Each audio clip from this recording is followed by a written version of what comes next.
I think they called me 47. That's not a name. So make it one.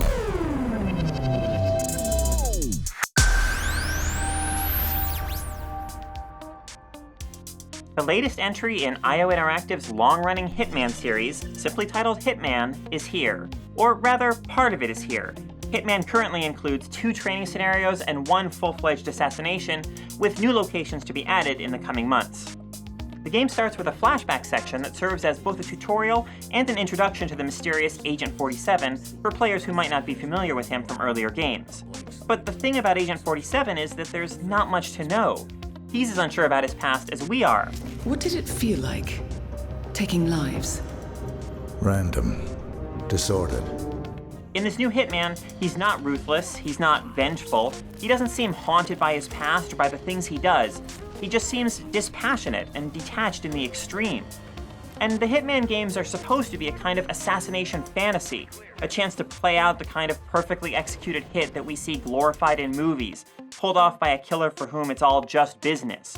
But it's worth asking ourselves, if extreme emotional detachment is part of that fantasy, why is that something that we admire? Why do we want to step into the shoes of a character who seemingly can't feel much of anything? Hitman's 2 training scenarios familiarize you with the game's mechanics, but the most interesting thing about them is the way that they're presented. They both take place on a large staging area in the agency's headquarters. They're not supposed to be real. The ocean water is just the ground painted blue, the helicopter is made of wood. All the artifice in these scenarios makes it much easier to accept the quirks of the AI behavior. They're all just actors playing a part in your training exercise. They're not real people in real situations.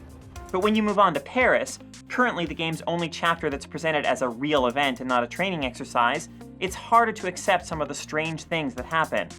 One time, I served my target a poison cocktail, which made him sick.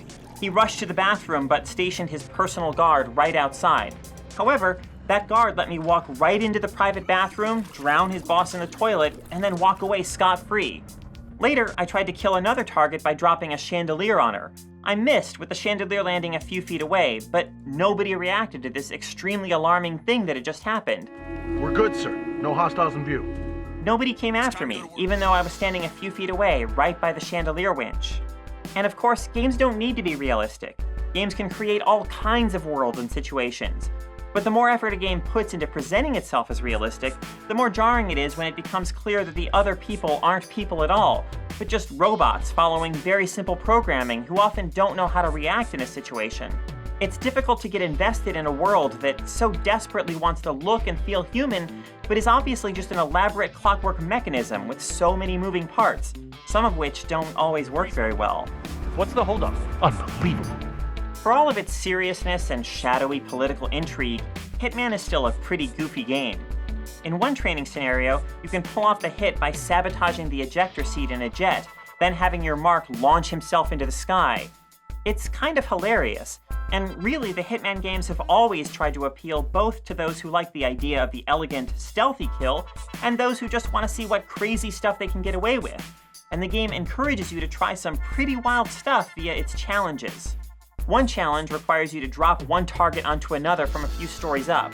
Another requires you to plant a bomb inside a camera and have it go off during an interview.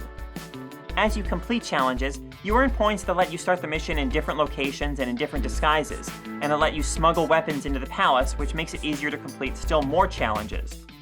The sheer number of ways you can pull off the mission is impressive, and there's an appealing puzzle-like aspect to figuring out how to accomplish some of the more outlandish challenges. The new Hitman makes the dichotomy between elegance and zaniness clear with its contract system, which enables players to create their own missions and upload them for other players.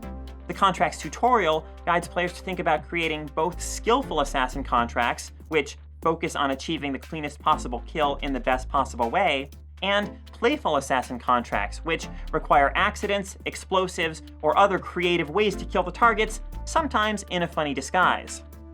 So there's no wrong way to play Hitman. Its mechanics exist to be tested and interacted with, and the contract system encourages players to make the most of those mechanics when designing missions.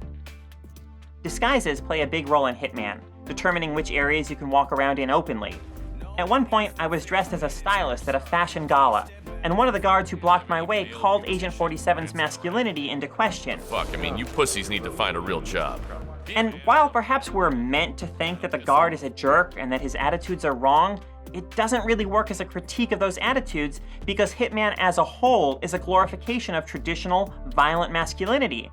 So players who share the guard's viewpoint won't hear it as a critique at all, but as something that fits in with everything else the game is doing. Unlike some earlier entries in the series, the new Hitman doesn't turn women into sexual objects as a gameplay mechanic, which is good. But while its storyline presents Agent 47's targets as people who are contributing to violence and global unrest, and therefore suggests that his deeds are good or necessary, he's actually just participating in, profiting on, and perpetuating the cycle of violence in his work. With several episodes yet to come, maybe we'll see some exploration of this idea.